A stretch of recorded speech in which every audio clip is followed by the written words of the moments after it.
আখর প্রতিমা ব্লকের দিগম্বরপুর গ্রাম পঞ্চায়েতের গুরুদাসপুর মহেন্দ্র বিদ্যা মন্দিরে ১৫০তম বৎসরের জাতীয় সঙ্গীত বন্দে মাতরম গেয়ে প্রিয় শিক্ষককে বিদায় দেওয়া হলো। যদিও ইতিমধ্যে রাজ্য সরকার নির্দেশিকা রয়েছে রাষ্ট্রীয় সঙ্গীত বাংলার মাটি বাংলার জল প্রথমেই, তারপর জাতীয় সঙ্গীত গাইতে হবে, কিন্তু স্কুলে সেই নির্দেশ না আসায় কেবলমাত্র জাতীয় সঙ্গীতের ১৫০তম বৎসর পালন করলেন। আর এমনই একটি শুভ দিনে প্রিয় শিক্ষক দীপক কুমার পাত্রের কর্মজীবন শেষ হলো। এমন দিনে বিদায় সম্বর্ধনা দেওয়া হলো ছাত্রছাত্রীদের সহপাঠী শিক্ষকদের চোখের জলে। আজ ৬০ বছর পূর্ণ করলো সায়েন্সের শিক্ষক দীপক কুমার পাত্র। অনেক ছাত্রছাত্রী শিক্ষককে জড়িয়ে ধরে কাঁদলেন।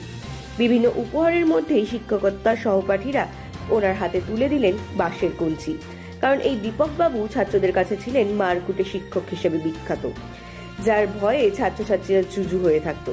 তাই শিক্ষকরা ছড়ি হাতে দিয়ে বললেন শেষ বেলায় তাদেরকে একবার যেন প্রহার করে যান। চোখে জল মুখে হাসি দিয়ে দীপকবাবু তাই করলেন। সংবর্ধনা শেষে বিদ্যালয়ের ছাত্রছাত্রীরা সকলে মিলিত কণ্ঠে জাতীয় সঙ্গীত বন্দে মাতরম গানটি গাইলেন। প্রধান শিক্ষক অভিজিৎ ভুইয়া জানালেন, তাদের কাছে যে সার্কুলার এসেছে সেখানে কেবল ১৫০তম বছরের জাতীয় সঙ্গীতে পূর্তি পালন করার নির্দেশ দেওয়া হয়েছে। কোনো রাষ্ট্রীয় সঙ্গীত বাংলার বায়ু বাংলার জল গাইবার নির্দেশ দেওয়া হয়নি। তবে সরকারের নির্দেশ হলে তা মানা হবে বলে জানান।